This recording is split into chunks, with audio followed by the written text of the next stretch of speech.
From To Keto LLC, it's Keto Woman Podcast with Daisy Brackenhall.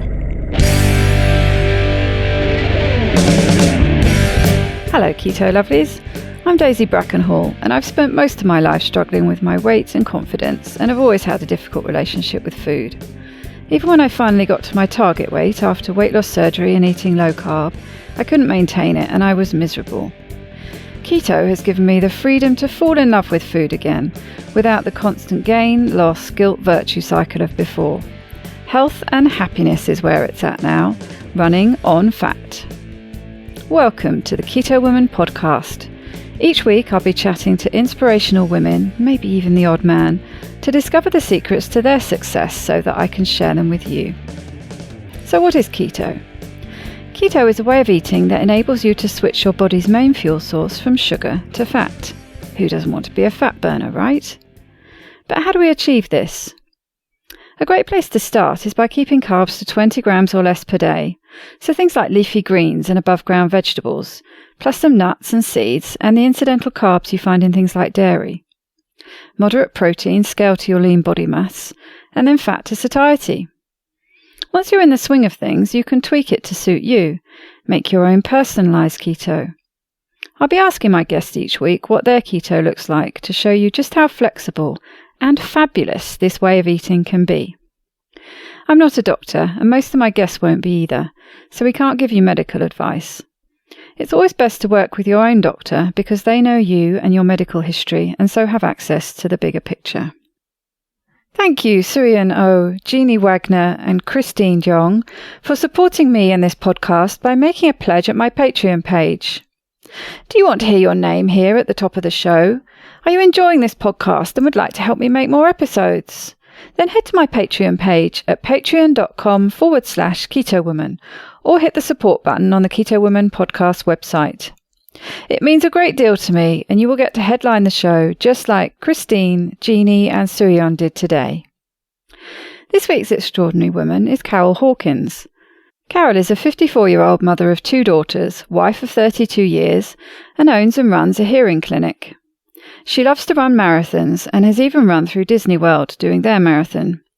She has lost 50 pounds after starting keto a couple of years ago and has noticed a big improvement in her running and recovery, as well as knee pain, blood pressure and GI issues. Carol uses the Maffetone and Galloway methods for running and has found they greatly improve her ability and enjoyment of running. So without further ado, let's jog on into that interview now. I apologise for that dreadful pun. Here it is.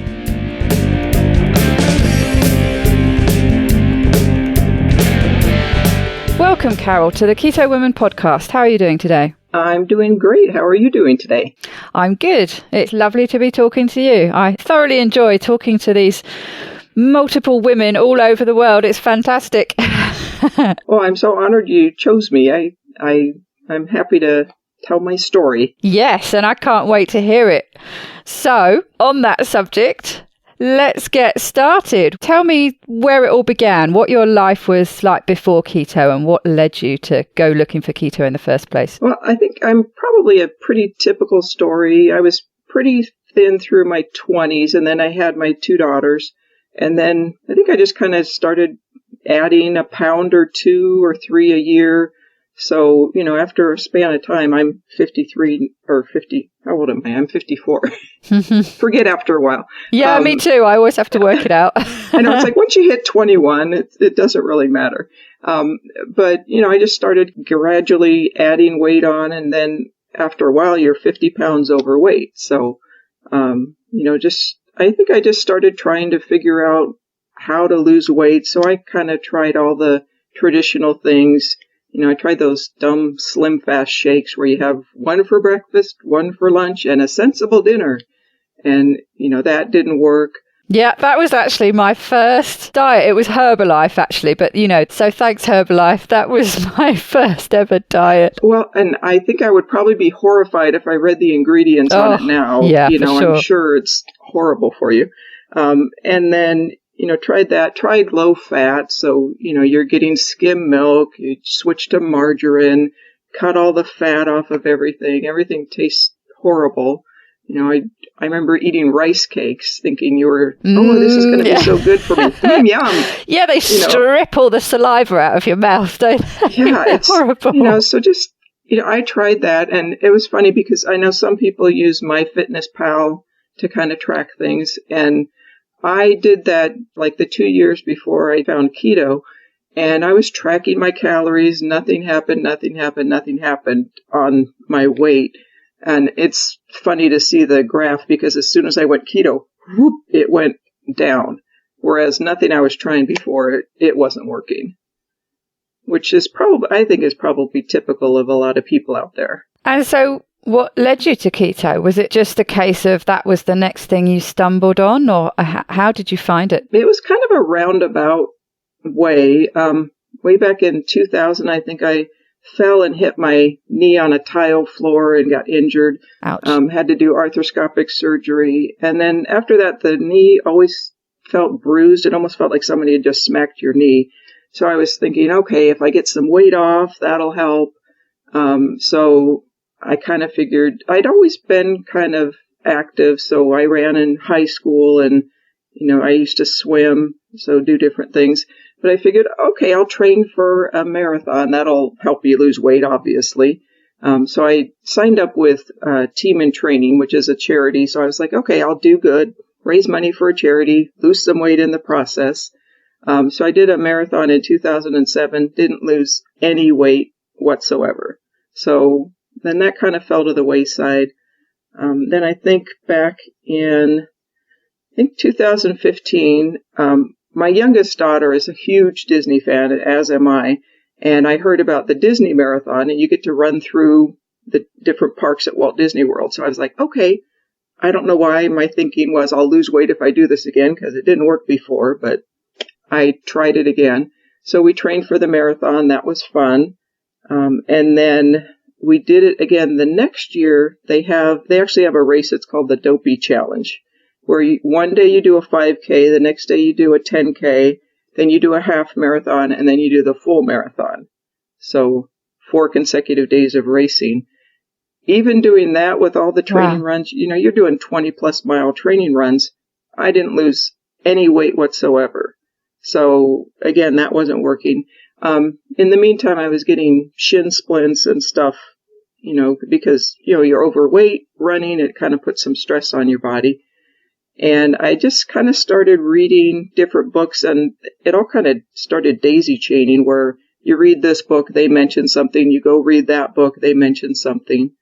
And I finally got on to, I think Phil Maffetone was one of the ones that was really big. He's not necessarily keto, but his plan works really well with low carb.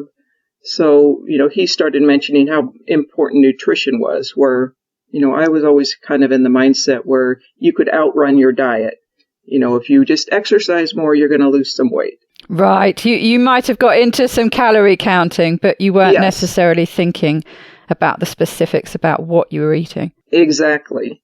So, and his plan, it's really interesting because he does heart rate training, which I've been doing over the past year or two, where you take 180 beats minus your age, and you kind of try to keep within about a 10 beat zone there. So when I go out on training runs, instead of, I used to just run and you would just, try to go for time or whatever. But you try to run, but keep your heart rate in that zone. And when I first started doing that, I was like, well, this is too easy because you go out and you're not exhausted after your runs. You don't get all sweaty. But after a while, you can go faster and faster at the lower heart rate. So it really works well. And he's really into nutrition and stuff. So that works well. And then I also started doing, with the Disney races, they do Jeff Galloway method, where you can pick different intervals. You run for a certain amount of time, and then you take a little walking break. And then you run again, take a walking break. Where for a lot of races, people will run, and then they get tired at the end and start having to do more walking. He does it where you walk from the beginning, so you stay fresh throughout the whole race. And it really does make it nice. And mentally, you can kind of break the race up into different sections. You don't have to say, okay, I have to run for 5 minutes now. It's, okay, let's run for 30 seconds. Okay, I'm going to take a walk break. Run, walk break. So for me, that works out really well. Yes, I can see that working, because that's how they structure the Couch to 5K challenge, is that it starts right from the beginning with intervals and it works up to a solid run at the end. And I'm in those last weeks now where I'm just doing long runs. There's a walking, warm up and cool down at the beginning and the end. But you're just doing these long runs. And although I like the challenge of that, when I first started, I think the first biggest jump was 20 minutes, and I thought I'm never going to be able to run consistently for 20 minutes. So it's a really great sense of achievement to know that I can now run for 25, and the 30 is going to be fine. They keep stepping you up like that. It's easy, because that's the same thing when you do marathon training. They have you do, like, okay, one day you do an 8-mile run, the next week it pops it back down to 6. And then, okay, you have to do a 10-mile run, and then you go back down to 8. So each time you're like, oh, I can never do that. You do it, and then it gets to go back down to where you're comfortable. Exactly. Yeah, so it just makes it easier and easier. Yeah, and I can see also just the logic of it. I mean, everyone these days, is talking about high intensity interval training. Right. And so it really makes sense to perhaps do the two alongside each other. I mean, that's my plan for when I finish the program, because I want to follow it and finish it to the end. But my plan after that is to mix it up. So maybe to do, one long run a week, because like I say, I like the challenge of it. But I know that I drop my pace. I run a lot slower when I'm doing that, because obviously I'm thinking, I've got to run for 25 minutes. I'm not going to exhaust myself, especially as my way out is downhill and I know that I'm coming uphill on the way back. So if I go too fast on the way, and I've done it once, I did it on my birthday and I thought I was going to puke and pass out. So I don't do that anymore. But I can really see the benefit of improving your pace by taking it back to that interval style training. So I can perfectly see how it would work well for you if you're running a marathon, which is 26 miles. Yes. To have that going back from one to the other. You also feel like you can put a bit of a sprint in then. I mean, I do when I have Joe Wiley in my ear saying you've got 1 minute left of running. That's when I pick up the pace and I push it forward and all the endorphins kick in and I feel fantastic. But I know I haven't got to maintain that. And I know that in 60 seconds she's going to say, and slow down and walk. And then you've got your rest. So it just enables you, doesn't it, to just pick up that pace a little bit in those intervals. Yes. And have you tried both? Have you always trained with that method, or have you done the consistent long runs as well? My first marathon, I did just regular running, and I did end up at the end of it having to walk a lot just because, you get so exhausted. Right, so you can really see the difference from your experience between the two. Yes, and like I said, the heart rate training, which is Maffetone, and the Galloway method, which is the intervals, they really mesh really well, because it does help keep your heart rate down, once you get the walking breaks. So then you're not stressing your body. And a lot of the things that, with the books that I was reading, I read those. I read, I think, Mark Sisson for Primal Endurance, started reading like Chi Running. Basically, I was trying to read all these things to figure out how to not stress my body, not get shin splints and everything. And they all kind of are taking a sort of the same approach where you try to listen to your body, not push, which I was so used to from, high school sports, no pain, no gain, where that's really probably not the best thing for you. You really need to listen to your body and, take into account how you're feeling that day. I think Phil Maffetone even says, hey, if you're scheduled for, a 2-hour run and you don't feel it, don't do it, because your body's telling you something that you're not prepared to do that day. You have to listen a little bit. You can't let yourself weasel out on stuff. There's that difference, isn't there? Yeah. There's the voice that says, it's really cold and it's raining outside. You really don't feel like running. and then there's the voice that's telling you you've got a potential injury building if you go out. Exactly. Yes. So there's a little bit difference there. It's a bit like I can't remember now who it was I was talking to recently about keto intelligence, and that same voice with learning to listen to your body in what it wants to eat. Yes. And that you have to ignore it in the first few weeks of keto because it's right, because you don't know what it's telling you yet. You want carbs. Yeah, exactly. So you have to wait for it to smarten up a bit and then listen. Exactly. When it starts telling you need bacon, you know you're on the right track. Exactly.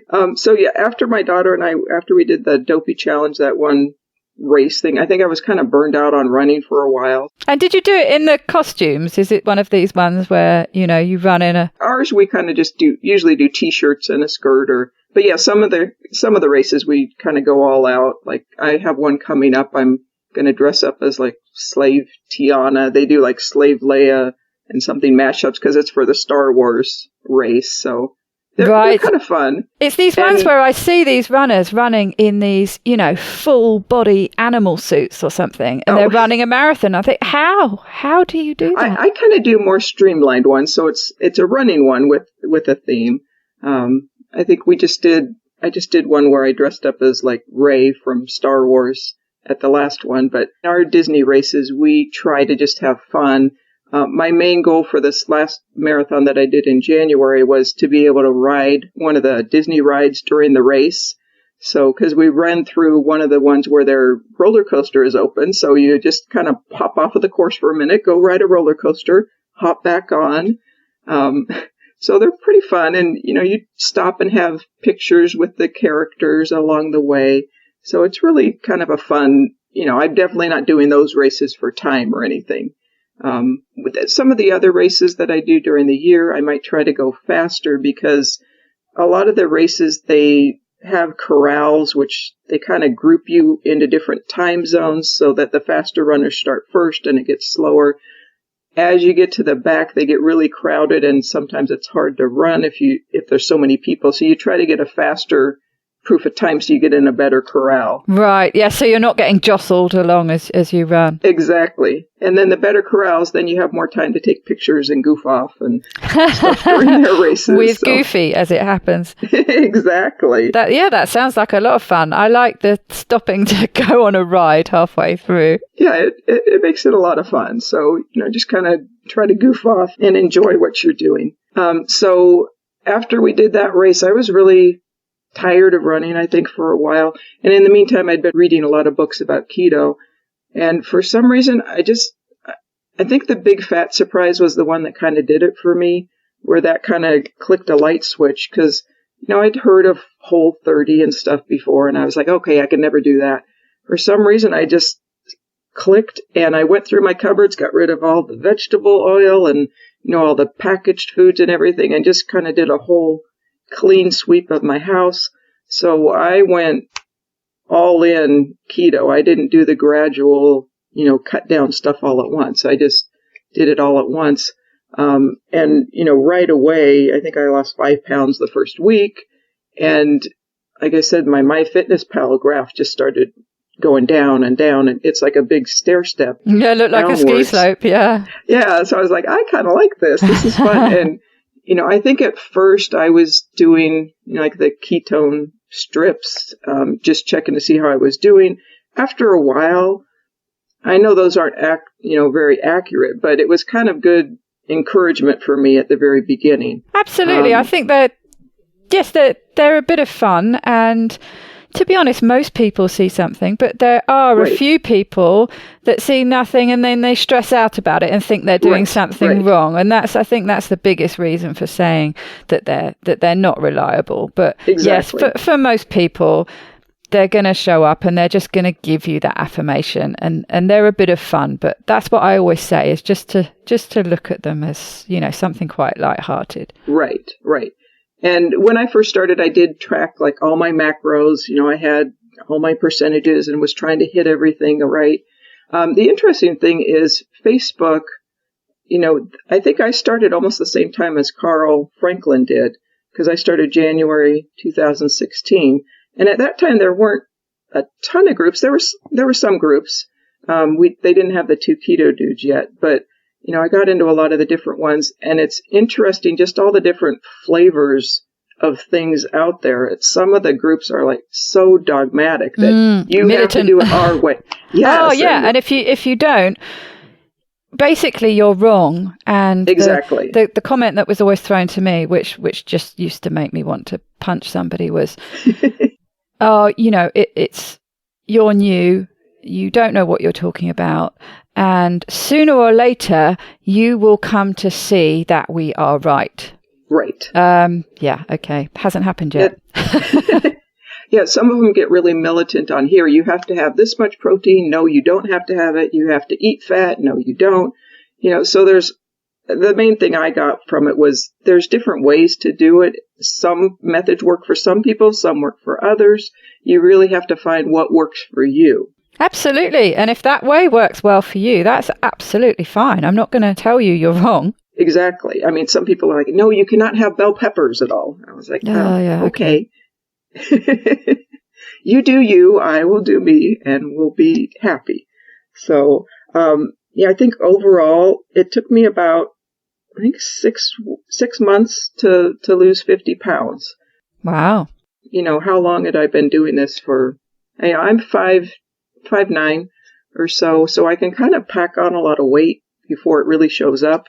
And so that's why I got to 50 pounds where I was like, oh, I really need to do something about this. And I was still, obviously I was doing marathons and stuff when I was still overweight. So it wasn't really affecting me that way, but I just wasn't happy, being that pudgy. So when I lost the weight, I think I lost 7 inches off of my waist, about 6.5 off my hips, 4.5 off my thighs, and I went down about 3 or 4 dress sizes. So I was like size 16 or so. Now I'm down to 10. I could fit some 8s. So wow, and at your height, yes, that's yeah. So and it was so easy. I love it when I always see these posts about, oh, it's so restrictive and stuff. It's like, it really isn't. I made an Alfredo sauce the other day with heavy cream, butter, cheese. This stuff tasted awesome, but before this, I would have said, oh, no, there's no way you can eat that and lose weight. You have to pinch yourself, don't you? Exactly. This food is so delicious. It's so decadent. It can't be diet food. It can't be. No. Well, and that's when I first started, I did try to make a lot of the keto, I guess I call them keto cheats, like the bread. And I know some people make the bread and cookies and everything like that. Everything I tried, it was just like, this is just not my thing. So, most of the time I'm fine without bread and stuff. So I don't really even bother making the keto breads, which I know a lot of people do. But I actually just saw a tweet today. Somebody said, a sandwich is not a meal. Whereas, before you used to always think, okay, I'll have a sandwich for lunch. And that was just sandwich was lunch all the time. But now I don't even think of that as something I want to eat. Exactly. It was the assumption of the convenience of it, really. But apart from the fact that I suppose it's easy to pick up, I mean, I'd rather just have the sandwich fillings or, right. Wrap a big lettuce leaf around the sandwich fillings and not actually waste tummy space on the bread. It's just, don't need it. Yeah, and sometimes when I've said, okay, I'm going to splurge and have a piece of bread, you go to have it and it's just like, this doesn't really even taste like anything. It's cardboardy. And yeah, so my taste buds have kind of changed where I don't even, want that, basically. So have you been quite consistent with how you keto from the start, or have you seen a change with what you do over the, what is it? It must be at least a couple of years now. 2 years. I've kind of changed. When I first started, I was very strict. I was, like I said, I was counting my macros, so I was staying like 20 net. So didn't really allow anything outside. Now, and when I first started, I did a lot of the keto fat bombs. I loved this one. I had it was a raspberry cheesecake dipped in dark chocolate. So sounds delicious. It really is good. So I think that kind of helped swap me over where, so you didn't feel deprived because, hey, you get this yummy, morsel. And so that kind of helped me get over. But now I really don't even bother making those things anymore. But I think at first it was nice to have that to kind of lead me into it. You know what I mean? Yes, that's right. And I think that's a very good point. And it really depends what you're like. For some people, having those keto treats, I call them, and the baked goods and the breads and all those other things. For some people, having those in the early stages is what gets them through. Right. For other people, it's too triggering and too much of a reminder, especially having them straight after they've had the carb alternatives. It's too much of a reminder that they don't quite stack up, and you're more likely to fall back off. So it's a really difficult balance, and it's figuring out what kind of personality type you are. I always think, in some ways, the best way is to spend, say, the first month maybe being really strict and really basic and just getting through, eating all the, lots of fat and lots of satiating fat and protein, and just getting you through, not worrying too much about macros. And actually then, if you want to start experimenting with some of these things, because it's always the real food porn worthy pictures, they're the treats, aren't they? They're the amazing looking cakes or, things like that. And so you do get tempted into wanting to start experiment. But if you've had that period of time without the carbs and your taste buds have, changed, your palate has changed, and then you start making them, you think, oh my goodness, this tastes amazing. Right. Because you haven't got that comparison. Yeah, because I'll make something, I was like, oh, this is really good. And my husband tries it. He isn't keto. And he'll go, oh, no, I don't like that. I was like, okay, well, more for me. Exactly. That's fine. So it's just having that interval in between can make all the difference. But again, just as we were saying before, it's all about figuring what works for you and what you're like. Yeah, you have to figure out individually. And I know some people, like with the fat bombs, they would just eat 10 of them, all at once, whereas I could do 1 or 2. That was good. So again, it is figuring out your personality, how it works with you, and what method is going to work for you. Exactly. And that's the same thing with, with all those keto approaches. You do have to find the one that you're comfortable with. That's why I did kind of end up in the keto dudes, because they were really not very dogmatic. It was kind of find what works for you and go with that. We're not going to tell you you can only have this much protein or you'd have to have this much or, fat and everything. So it worked really well for me. You're a grown up. You can, exactly. You can work it out for yourself. And well, and I do like, reading up on the research, seeing what is coming out lately and basing things on that versus just your opinion on things. Absolutely. And I think, again, it's figuring out what kind of person you are. I like to look at everything, look at all the different groups, look at all the different versions of keto, and then find what works for me within that. Whereas some people approach that and they just, it's overwhelming, I don't know what to do. And they do just need to find not necessarily one person they want to follow, but one sort of method within that range that they can just follow until they know what they're doing, until they found their keto feet, and then they can start branching out. Right. But I can totally understand that concept of it being overwhelming. I mean, that's what I find fascinating. I like going down 100 different rabbit holes at once. That's, that's my thing. I love it. But I can see how that would just be overwhelming for some people. Right. But going back to my knee, I did have arthroscopic on it, and it was still sore and everything. I just realized within the past few months, I was like, oh, my knee isn't sore anymore. So I don't have any pain in there anymore. And I think a lot of it is the inflammation goes down when you're on keto. I notice, I'm starting to get the old lady arthritis in my thumbs, but I don't feel it as much when I'm eating more clean. If I do have more carbs, I notice that I get that more. One of the other things I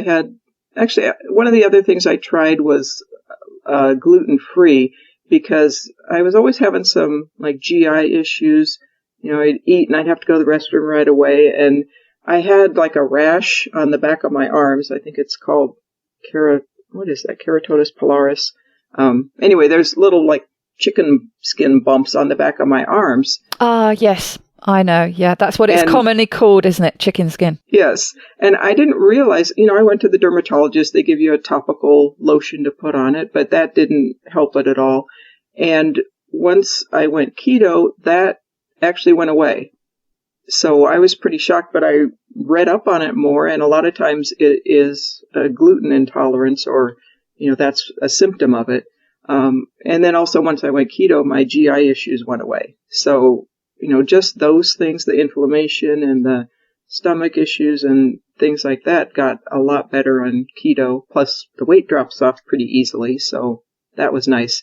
And my weight dropped off when I wasn't running, because like I said, I took time off like in January after that one race, and I went keto. I didn't start running again until the spring. So all of that weight loss was no exercise. And when I started running again, it was just because I felt so good. I wanted to get out and go run. So it was really kind of enjoyable once I started back up, because, you're less weight. So I didn't have, a lot of times when you're heavier, you get chafing and stuff when you're running. Oh, tell me about it. You like dread getting into the shower after the runs. Oh, the chafing. I mean, it wasn't from running for me, but when I first moved to France, I was twice the size I am now. And gardening is what I do. And it gets very, very hot here in the summer. And I used to get some chafing all year round, really. But in the summer, you can imagine, was just the worst. And bits used to rub, especially at under my tummy overhang, my boob overhang, the tops of my thighs. And I used to have these welts. I mean, I used to cry. They were so painful, really, really painful. And it was just the bane of my life. And I had lasting scars from them. They got that bad. Boy. And so to not have that is amazing. So you must have noticed the difference to every part of your running, presumably when you went back after that period of time with rest, with less inflammation in your knee and things. I mean, you must have really noticed a difference. Yeah, it was just really enjoyable when I started again. So that was nice. And then I was doing the heart rate training and stuff. So it was, you just kind of have a ton of energy and got to take it somewhere, so took it out on the road. It's a great way to get rid of it, isn't it? I've noticed if I've got wound up and stressed about something, if I go out and have that run, you kind of get to work through all your problems and stuff. Exactly. In your head. Yeah, it's a combination thing, isn't it? It's the physical, just getting rid of that cortisol and everything else that's coursing around your system. But yes, absolutely, that it's the mental thing. You just think things over, and by the time you've come back, you've got a solution to whatever it was that was plaguing you. Exactly. So tell me what your day-to-day keto looks like. Generally, I'm a skip breakfast type of person, which that's one nice thing about keto is that, before this, you're always told, you have to have 3 meals a day. You have to eat breakfast. I was never hungry at breakfast. And now I love it because I get up, I don't eat until lunchtime. So, and at lunch, I don't do the sandwiches anymore. Usually have like a bunless burger or, have a salad with some protein on it, things like that. And then for dinner, kind of the same thing. I kind of I like trying different recipes and stuff. One of the ones I love is twice baked cauliflower, which is cauliflower, you mash it up or steam it and mash it up, and then you add cream cheese, sour cream, cheddar cheese, chives. So it's basically like a loaded baked potato, but with the cauliflower. And that is to die for. I love that. It makes a difference, doesn't it? That sort of reheating stage. Yes. The cooking it, the processing it, and then I do the same, and then I cook it in the oven. And I often find with reheating leftovers in the microwave the next day, the more you reheat, the more it seems to taste like mashed potato, which was one of my favorites. So that's, pretty simple. And I know a lot of people say, it's hard to eat when you go out, I don't really find that. I did have one restaurant I went to, and I asked the lady to not have a bun, and she just gave me this look like, you're a moron or something. And of course she was a little pudgy, so I was, it's like kind of thinking, well, maybe you should try it too. The one thing about keto when you first start, it's hard to not try to tell everybody about it. Yeah, convert everyone you come across. They refused me, actually. I went to McDonald's a while ago here in France, and and I said, just leave the bun, I don't want it. Right. Apart from anything else, I really hate waste. So exactly. I would rather somebody, kept that bun to give to somebody else, and whatever small part of their profit margin is, you keep it. I'm not asking to pay less. I just, I don't want to take it and throw it away. They point blank refused. They wouldn't. They wouldn't do it. Oh boy! So I had to have it with the bun, scrape everything off, and throw the bun away. I don't like that, because then if you're getting a cheeseburger, the cheese sticks to the bun. It's exactly. Like, I want all of you my lose cheese. some of it. Yeah, don't you go skimping on my cheese. Yeah, I find more and more now it's easy when you go out to eat. People really don't blink an eye. Like, I go to Five Guys a lot, and all they ask is if it's an allergy or not. They don't ask you why you don't want a bun. So it's getting easier, and really you can find what you need to eat pretty much anywhere.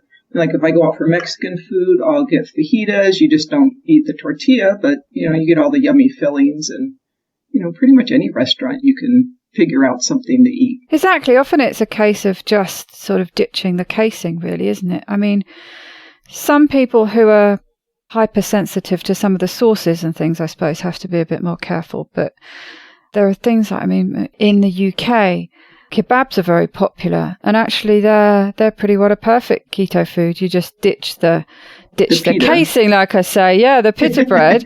But the insides is just meat and salad and mayonnaise, a bit of hot sauce or something. Yeah, it's right. Perfect, isn't it? So, people often say, it must be so difficult to eat when you're out, but actually no, because it's really most not. fast food joints are pretty keto friendly, aren't they? Right.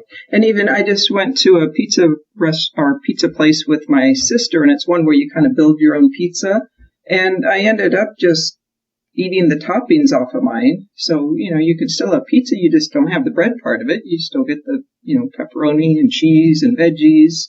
Exactly. And some places will even cook it for you, won't they, without the base? Right. They'll just cook the toppings for you. Exactly. Which is something I've been doing lately, actually. I don't have an oven at the moment, and I've been meaning to try for ages making pizza in a frying pan. I think you'd probably call it skillet. Oh yeah, I think I saw somebody do that the other day. It looks yummy. Amazing. So, all this messing around with the different kind of pizza crusts you make in the oven. Right. No, none of that. You just put a layer of cheese in a frying pan. That's the good stuff anyway. Yeah. And you cook it until it goes crispy. And it is the thinnest, crispiest pizza crust that you can, that old test where if you can slice it and pick it up. Perfect. I've never had that with any other kind of keto pizza. And it is just, it's just cheese and then toppings. And I right. put more cheese on the top. So yeah, perfect. And I found since I started, I tend to not make a lot of the bread substitutes just because you get so used to not eating it that it tastes good without it. So it's pretty easy, I think. Exactly. And I think that's the thing with when we were talking about, in fast food places and skipping the carbohydrate bit. And you often, it's not like you even need a replacement for it. Right. Our appetites have decreased a bit.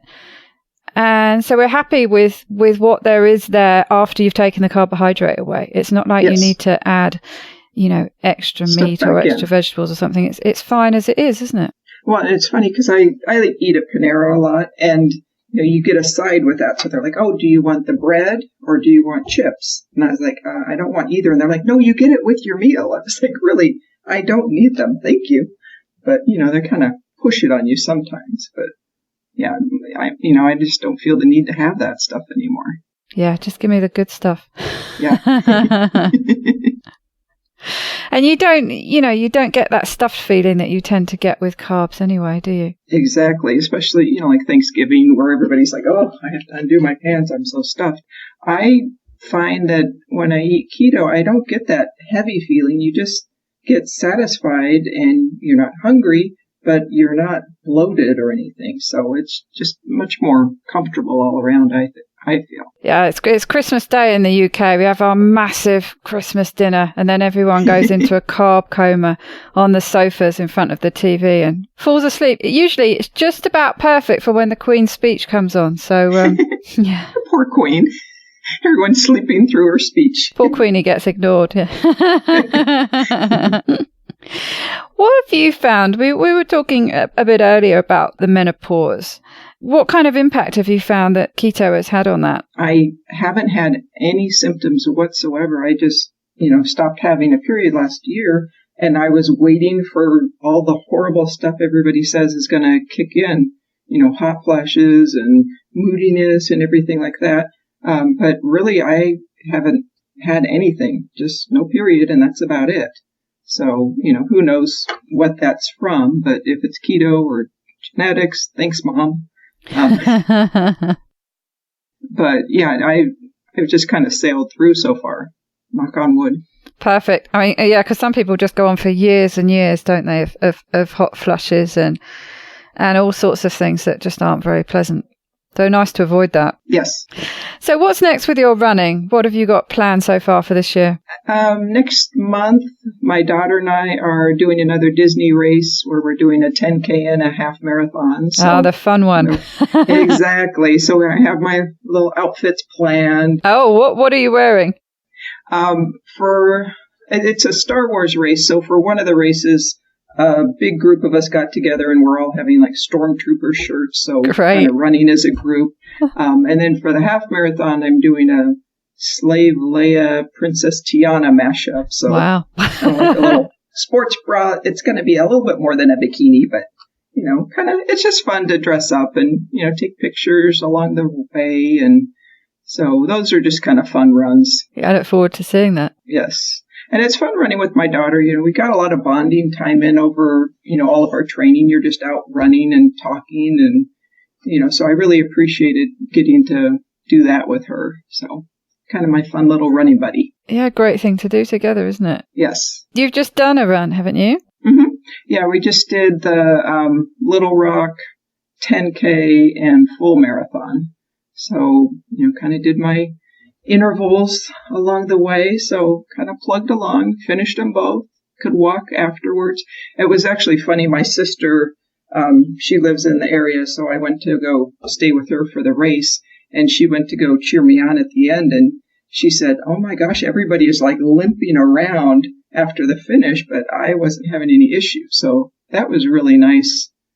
I guess just the reduction in inflammation, it makes recovery so much easier. I wasn't having issues that, you could see a lot of people obviously were having. Yes, I was going to ask you what happens at that typical. I mean, I know my brother's told me it's usually at about the 20-mile mark when in the UK call it hitting the wall. In America, I think you call it bonking, that you just hit that point where it feels like everything's gone and you can't go any further. I'm done. But you don't seem to have problems with that. No, I found since I switched, I've run races on keto and then before, and I find now I have a lot more energy. I don't get as sore. I don't get as tired. And I can finish the race, staying strong. So it's much more enjoyable running not on sugar. And before, I used to have to take a lot of fuel with me on my runs. So they have stuff called goo or gel, just kind of the sugary, gross stuff that you have to take every couple of hours to keep your energy up if you're running on carbs. And I used to hate taking that stuff. I would have to kind of steel myself before I took it just because it's kind of nasty. Can really mess with your digestive system, can't it? I remember Chrissy saying it made her feel pretty ill. Yeah, a lot of people get nauseous. They have to use the restroom a lot and stuff with it. So, it's just not very convenient in the middle of a long run, really. No. So now I can go like 4 hours. I don't have to take anything with me. I, take water, but I don't have to take a bunch of fuel or, snacks or anything because I'm not hungry and I have enough energy. So it's much more enjoyable now. I don't think I think I took like a Justin's nut butter this last run, and I didn't even finish it. I had a little bit, and I was like, okay, I'm not hungry. But everybody else has a ton of gels in their little pack and stuff. So I just like it a lot better now. Yeah, it sounds like the perfect thing to take with you just in case you do need something. Yes. And also, what about the impact of the interval methods that you've mentioned, the Galloway method in particular? I expect that has also had an impact on how you perform over the race. But what kind of system do you use? Do you use some kind of consistent interval system every time? Do you switch it up during the race? How does that work? When I first started, I actually did Galloway before I went keto too, so I kind of have experience with that on both ends of the thing. I mean, it does help. I still feel better now, even more than I did when I just did Galloway. Usually now, when I first started, I would do run 30 seconds, walk 30 seconds, run 30, walk 30, and kind of do that throughout the whole race. As I've gotten a little bit more fit now, I usually now do about run 90 seconds, walk 30, run 90. And, during a race, if I do tend to get more tired or if it's just a bad day or something, I can always shorten my run sections. You just kind of have to listen to your body and kind of, base it on that. So I kind of do that. I have noticed, on the running, my fingers don't swell as much anymore because, I used to get big sausage fingers by the end of a race. Now that doesn't happen. I don't get all the chafing. So, there's just a lot of benefits besides, just weight loss. It's the GI, less inflammation, just a lot of different things like that. And, I know I'm never going to be the fastest runner, but I'm kind of just out there trying to better myself and challenge myself. So that's kind of why I like to do a lot of those, double races on the weekends, just to kind of push myself a little bit. And hey, if I keep running and I'm still healthy in my 90s, maybe I'll get on the age group podium. But that's my goal. It's not just winning a race. It's just challenging myself and having something to work towards. Yeah, interval training seems to be touted by a lot of people as the best method to use for all sorts of forms of exercise. So it makes sense that it would work over a long distance run like that. It sounds a bit counterintuitive that you'd think by alternating running and walking that it's going to take you longer to complete the race than if you just ran consistently. But actually, you can end up with better times, can't you? Yeah, most people end up going a little bit faster just because those walk breaks give you enough time to recuperate, and then you have more energy when you are doing the run sections. And so most, they recommend doing the walk breaks from the very beginning of the race so that you stay fresh throughout versus waiting until you're tired and then putting them in, because then, you're kind of behind the bus at that point. So, you just do it from the beginning. Plus it gives your muscles, a little bit of variety. So I think that might help not getting as sore also because, the walking muscles versus running, it's a little bit different. So I just find it helps a lot. And then the other thing, I can't remember if I already mentioned it or not, but I do heart rate training where, I try to keep myself in a safer zone. I actually don't do that on the races, but when I'm training, I do. I think I read Primal Endurance, and there's this kind of more a holistic view where you're looking at your nutrition, you're looking at sleep, stress, and everything. You're trying to reduce all the stress on your body so that you can perform better. So, when you're keeping your heart rate lower when you're exercising, then that helps reduce the stress so you can perform better overall. Yeah, so it makes sense that if you're applying that principle everywhere else in your life, it makes sense that you apply it to your running as well. Right. Yeah, all sounds very sensible and obviously works well for you. It sounds like everything is going well. Your knee's behaving itself. Your running's going well. You're down a few dress sizes. Everything's on the up. Yes, so far so good. So I really enjoy it. Yes, I can see that, and I love seeing the pictures that you post after every run you've done, and the real joyful triumph on your face. It is funny looking over, most of the races, they take photos of you during the race. And luckily, most of the ones I actually am smiling, even during the middle of the race, see the photographer kind of wave at them. Or even when I'm not looking at them, I look like I'm enjoying myself. So I do find it enjoyable. And that's the whole point. I mean, it's, I know it's something that you do to challenge yourself, but I think with any form of exercise, the only way to make sure you carry on doing it is to enjoy it.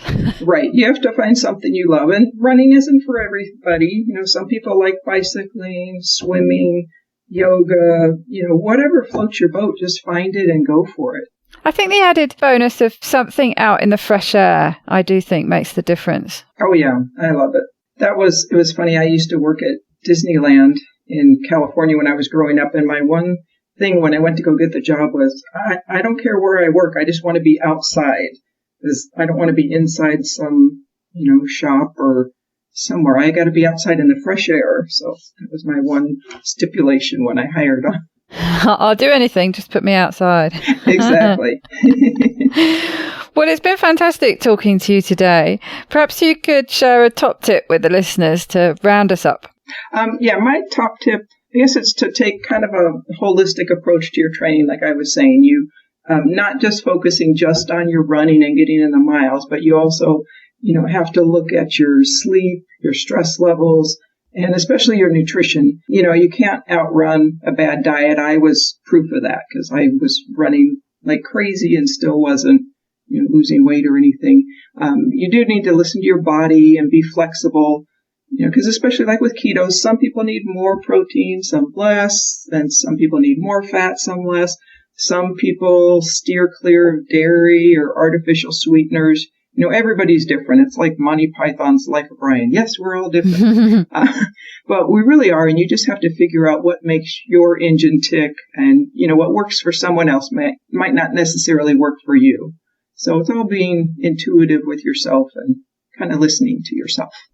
Yes, exactly. And playing around with different things. And like you say, find out what suits you best. But also remember that things are never static. So be aware of your own body. Right. And be prepared to adapt as you go, depending on maybe what you've read or what does work for someone else. And you think, oh, that sounds interesting. I'm going to give that a go. Right. Just play around with it a bit. Yeah. And keep up. Luckily now they're doing more research into ketogenic and low carb diets and stuff. So it's always interesting to find out what the latest things are and, kind of keep an open mind on what the research actually shows us versus, just going on how you feel, emotion wise. You do have to kind of stick with the science is my view. Exactly. And I think when you do that, when you get in tune with yourself and you get a bit more confidence in experimenting with finding what works for you, you start believing and trusting in yourself, and you come to have self-assurance and faith in your own judgment. You're the expert of you, and you do have the answers. Yes. I really like that keto gives you a sense of empowerment and the ability to stand up for yourself, that you do know best. Yes. Not to be bamboozled by other people who often tell you they think they know better than you, because they don't. You know best. Precisely. So it's empowering. And I think especially for women, we quite often get a bit used to people trying to tell us what to do. So when you know yourself well and you can say with confidence, no, I know what works for me, and that's what I'm going to do. Well, thank you so much for today, Carol. It's been a pleasure talking to you. Well, thank you so much for having me, and I look forward to all your running exploits in our Keto Bitches running group. Yeah. I love that group. It's nice because, we do have people of all experience levels and, get to encourage each other and see how people are progressing. And it's nice just seeing people have fun and, going out there. Exactly. That's what it's all about. And I do really like it. Like you say, when you have people with different experience, because they're the kind of people that it's great to turn to when you're just starting out to find out all these different methods. And I think it was you who first told me about this, the interval training method. And yeah, it's fascinating. And I found with the runs that I quite like the challenge of a consistent long run, but it does feel very different. Right. To the intervals, and it's nice to switch it up, and like you say, you can feel different parts of your body working. It's interesting. I know you're doing the Couch to 5K, and there's a lot of it is interesting to hear what people are doing and what works for them, so then you can try different things and kind of experiment again.